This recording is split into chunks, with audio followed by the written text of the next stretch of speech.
नमस्कार मित्रों, स्वागत है आप सबका विधाता का मार्गदर्शन चैनल पर।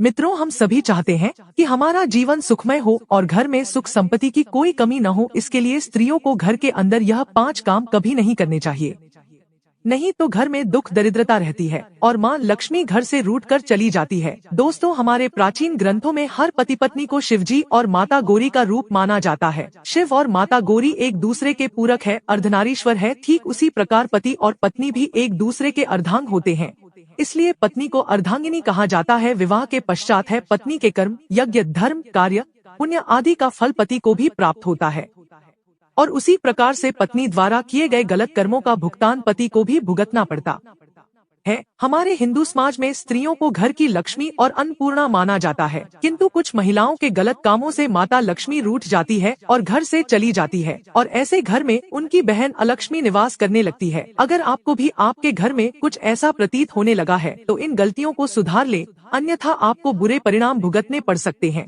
क्योंकि अलक्ष्मी के घर पर आने से क्लेश, बीमारियां बढ़ने लगती है। इसलिए आप इस वीडियो को अंत तक जरूर देखें और जानें कि ऐसे कौन से काम हैं जो घर की महिलाओं को भूल से भी नहीं करने चाहिए। पहला काम, घर की महिलाओं को कभी भी संध्या के वक्त बाल खुले रखकर घर में नहीं घूमना चाहिए। कई घरों में महिलाओं की आदत होती है कि संध्या के वक्त अपने बाल संवारने लगती है और घर में एक स्थान से दूसरे स्थान पर बाल खोलकर घूमती है, पर ऐसा करना शास्त्रों के अनुसार बिल्कुल भी सही माना नहीं जाता। संध्या के समय बाल को खोलकर कंघी करने से घर में नकारात्मक ऊर्जा आने लगती है और माता लक्ष्मी ऐसे घर में कभी निवास नहीं करती। दूसरा काम, आपने कई महिलाओं को घर के मुख्य द्वार पर बैठकर चर्चा करते, गप्पे लड़ाते, भोजन करते देखा होगा, किंतु घर की लक्ष्मी का मुख्य द्वार पर बैठना यह बिल्कुल भी शुभ नहीं माना जाता। माता लक्ष्मी आपके मुख्य द्वार से प्रवेश करती है और मुख्य द्वार पर ही महिलाएं रास्ता रोककर बैठ जाएं तो महालक्ष्मी द्वार से ही लौट जाती है। और इस बात का ख्याल रखिए कि घर के मुख्य द्वार को हमेशा स्वच्छ और सुंदर रखना चाहिए,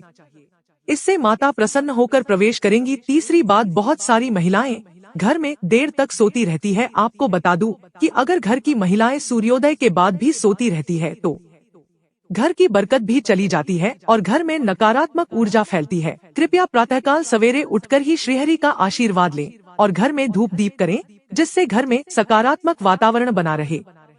चौथी बात, रात को या हर वक्त घर में जूठे बर्तनों का होना बिल्कुल भी अच्छा नहीं माना जाता। जूठे बर्तन नकारात्मक ऊर्जा फैलाते हैं और इस कारण ऐसे घरों में माँ लक्ष्मी कभी निवास नहीं करती है। जितना हो सके रसोई घर को स्वच्छ रखें। जूठे बर्तनों को रात को ही साफ कर दे या ऐसा न कर पाए तो जूठे बर्तनों को रसोई से बाहर रखें। इसके साथ यह भी ध्यान रखिए कि घर की महिलाएं जूठे बर्तनों में खाना ना खाएं और दूसरों को भी ना दें। और जिस घर में पति और पत्नी के बीच सदैव ही क्लेश रहता है, उस घर में माता लक्ष्मी नहीं बल्कि उनकी बड़ी बहन अलक्ष्मी निवास करने लग जाती है, जिससे घर की सुख, समृद्धि, वैभव, सकारात्मक ऊर्जा घर से दूर जाने लगती है। कृपया घर में आपसी प्रेम और ईश्वर के प्रति श्रद्धा भाव रखें, इससे घर की बरकत में वृद्धि हो जाएगी। जिन घरों में द्वार पर आए भिक्षु का तिरस्कार किया जाता है, ऐसे घर में माँ लक्ष्मी कभी प्रवेश नहीं करती। अगर आपके द्वार पर आए भिक्षु का अपमान होता है या उन्हें कुछ भी ना देकर वहां से भगाया जाता है, इसके अलावा द्वार पर आए गाय को बिना रोटी खिलाए ही भगाया जाता है, तो ऐसे घर से सुख, समृद्धि और शांति दूर चली जाती है। घर की महिलाओं को कभी भी बिना श्रृंगार के नहीं रहना चाहिए। घर की बुराई और शिकायत दूसरे व्यक्तियों से नहीं करनी चाहिए। घर के मंदिर में धूप दीप करना कभी भूलना नहीं चाहिए और बात बात पर अपने पति को अपशब्द नहीं कहने चाहिए, जो महिलाओं को भूलकर भी नहीं करने चाहिए। दोस्तों, वीडियो पसंद आए तो लाइक करें, कमेंट में जय मां लक्ष्मी अवश्य लिखें, साथ ही चैनल को सब्सक्राइब करें।